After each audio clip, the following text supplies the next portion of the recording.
আসসালামু আলাইকুম, welcome to রুকসানাস টুকিটাকি। আজকে আমি চপ চিজ বানাবো। পাউরুটি দিয়ে পিস পানি ছিটিয়ে সফট করে রেখেছি, আলু সিদ্ধ করে চটকিয়ে নিয়েছি।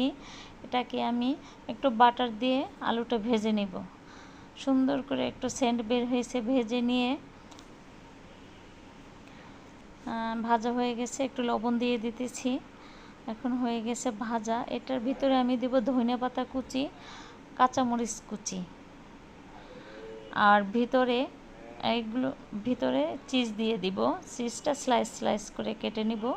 এই যে এখন আমি আলুটার ভিতরে ধনেপাতা কুচি, কাঁচামরিচ কুচি, পাউরুটি এগুলো দিয়ে আমি একটি ডো তৈরি করব। এই যে হয়ে গেছে ডো তৈরি করা। ডোটা তৈরি করে তার ভিতরে চিজ দিয়ে দিব।